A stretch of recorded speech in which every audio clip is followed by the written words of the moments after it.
मंचावर उपस्थित भारतीय जनता पक्षाच्या दमदार आमदार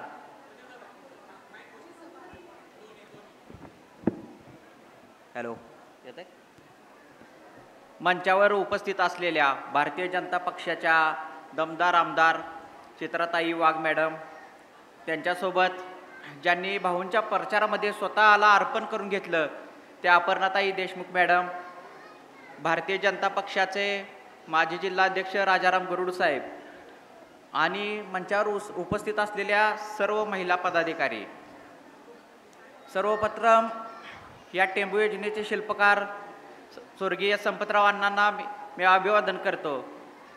खरं तर वास्तविक आपल्याला पाहायचं जर झालं तर मी जास्त वेळ घेणार नाही. मी विद्यार्थी दशेमध्ये वक्ता असताना एखादा वक्ता भाषणाला उभा राहिला की शाळेच्या कुंब्या बघायचो की हा वक्ता किती ओळीचं भाषण करेल आणि त्या कुंब्यांवरती मी ठरवायचो की ह्या कुंब्यासारख्या एक 15 ओळीचा वक्ता हा भाषण करेल आणि आपल्याला जास्त वेळ घेईल. त्यामुळे मी इथं काही जास्त वेळ घेणार नाही आहे. खऱ्या अर्थानं आपल्याकडे एक म्हण आहे की ज्या घराची महिला सक्षम असते किंवा ज्या संघटनेची महिला सक्षम असते तो पक्ष आणि ते घर कधी मागं राहत नाही. याचं जिवंत आणि मूर्तिवंत उदाहरण बघायचं झालं तर हे आमचं महायुती सरकार आहे. आदरणीय चित्राताईंच्या माध्यमातून भारतीय जनता पक्ष आपण बघताय किती प्रगतीपथावरती काम करतोय. जमीर अनेक महिला आपल्या पक्षाशी जोडल्या जातात. असं असताना काही लोक ह्या महिलांसाठी या शासनानं काढलेल्या योजनांवरती टीका करतायत. त्या टीकेबद्दल काय असेल ते आता चित्राताईच बोलतील.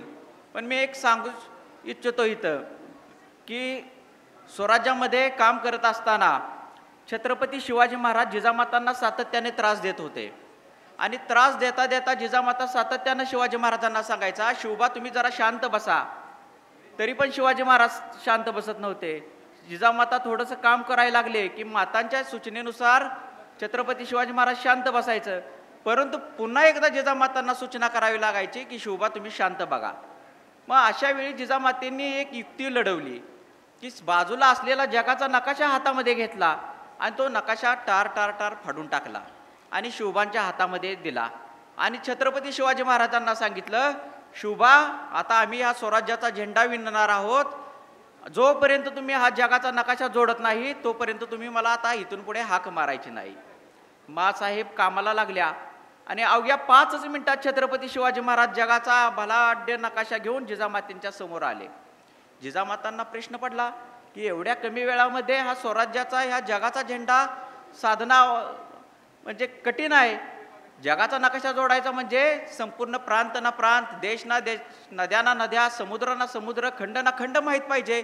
आणि मग एवढ्या बालवयात असणाऱ्या शिवबांना हे साधलं कसं?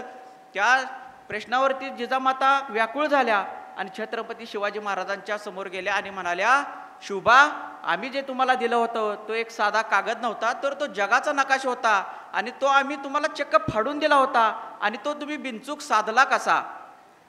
त्या क्षणी शिवाजी महाराज म्हटले, मासाहेब आम्हाला तर माहीतच नाही हा नकाशा आहे. आम्ही या नकाशाच्या पाठीमागचा असणारा माणूस जोडला, जग आपोआप जोडलं गेलं.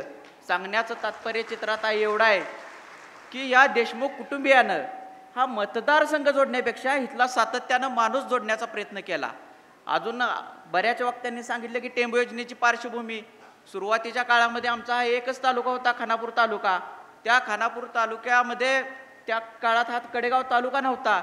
इकडं ऊसाचं एक साधं टिपूरचं नव्हतं, पूर्णपणे कुसळमय झालेला हा भाग होता. मग तत्कालीन काळाची सिस्टीम अशी होती की विट्यावरून येणारा पाण्याचा टँकर, विटा पाडळी नावाची बस होते, विटा कडेगाव नावाची बस होती, त्या बसमध्ये द्यायला लागायचा की टँकर पोचला का. आणि सकाळी आलेल्या बसमध्ये संध्याकाळी लोक रिप्लाय द्यायची की टँकर या गावाला पोच झाला. आणि तदनंतरची 1995ची निवडणूक आली. आमच्या भागात नेत्यांची काही ताई तुटवडा नव्हता, तुटवडा होता तो या सर्वसामान्य लोकांसाठी राबणाऱ्या नेत्याचा. मग तत्कालीन काळामध्ये आदरणीय संपतरावजी देशमुखांना आमचे आमदार झाले. आमदार झाल्यावरती आपलं महायुतीचं सरकार आलं. मनोहरजी जोशी साहेब तेव्हा मुख्यमंत्री होते आणि मंत्रिपदाची शपथ घ्यायसाठी निमंत्रण आलं अण्णांना. निमंत्रण पाहताक्षणी अण्णा मुंबईला गेले आणि अण्णांच्या बरोबरचं तत्कालीन काळचं शिष्टमंडळ जाऊन थांबलं आणि त्यावेळी त्यांना सांगितलं की कोणतं मंत्रिपद तुमच्यासाठी हजर आहे, आता उद्या तुम्ही शपथ घ्यायची आहे. त्या क्षणी अण्णा तिथे म्हटले की मला कुठल्याही मंत्रिपदाची गरज नाही, मला गरज आहे ती माझ्या काळ्या आईची तहान भागवण्याची. आणि त्यानंतर टेंबू योजनेचा जन्म झाला. मला सांगायला आनंद वाटेल की ही टेंबू योजनेचा जन्म होऊन ही टेंबू योजना यशस्वी करण्याचं काम देखील पूर्ण झालेलं आहे.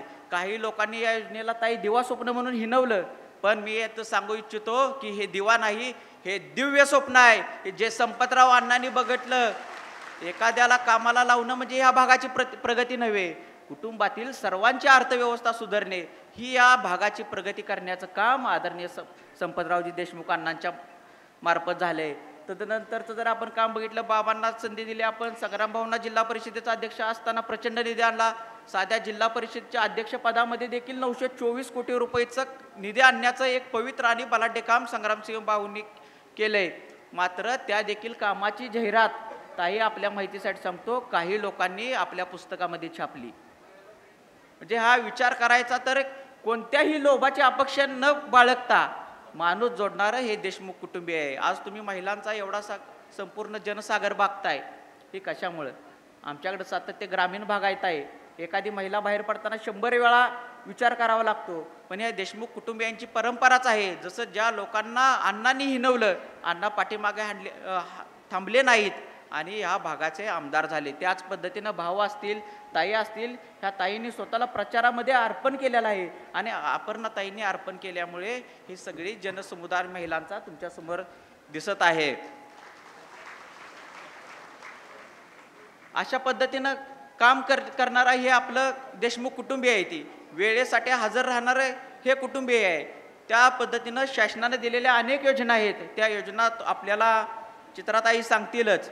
पण मी जाता जाता तुम्हाला एक आश्वासन देतो की भगवद्गीतेमध्ये भगवान श्रीकृष्णांचा एक श्लोक आहे, यत्र योगेश्वरस कृष्ण यत्र पार्थ धनुर्धर तत्र श्री विजय भूतो ध्रुवा मितिर्मम.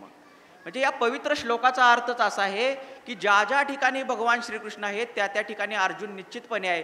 आणि अर्जुन आला की धनुष्यबाण, हा धनुष्यबाण म्हणजे ताई आम्ही शिवसेनेच्या भूमिकेतून भाऊंच्या पाठीमागे राहण्याचं काम करणार आहे.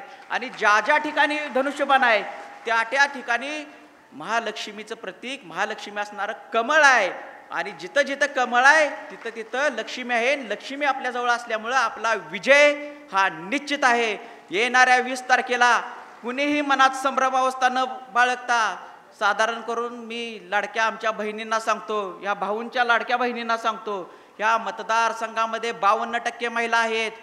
कुणाचं सासऱ्याचं ऐकू नका, नवऱ्याचं ऐकू नका, भावाचं ऐकू नका, दिराचा ऐकू नका. जिथं जिथं बॅलेट पेपरवरती आपल्या EVM मशीनवरती 2 नंबरचं चिन्ह, सन्माननीय आपला माणूस, हक्काचा माणूस, महायुतीचे अधिकृत दमदार उमेदवार संग्राम संपतराव देशमुख यांच्या नावापुढचं जिथं जिथं कमळ दिसतंय ते बटन दिवा पेटूपर्यंत ठोकून द्या आणि दाखवून द्या की ह्या EVM मशीनवर 2 नंबरला असलेलं संग्रामसिंह देशमुख यांचं कमळ 23 तारखेला तुमच्या पवित्र मताने 1 नंबरला गेल्याशिवाय राहणार नाही. एवढेच मी तुम्हाला विनंती करतो. धन्यवाद. जय हिंद, जय महाराष्ट्र.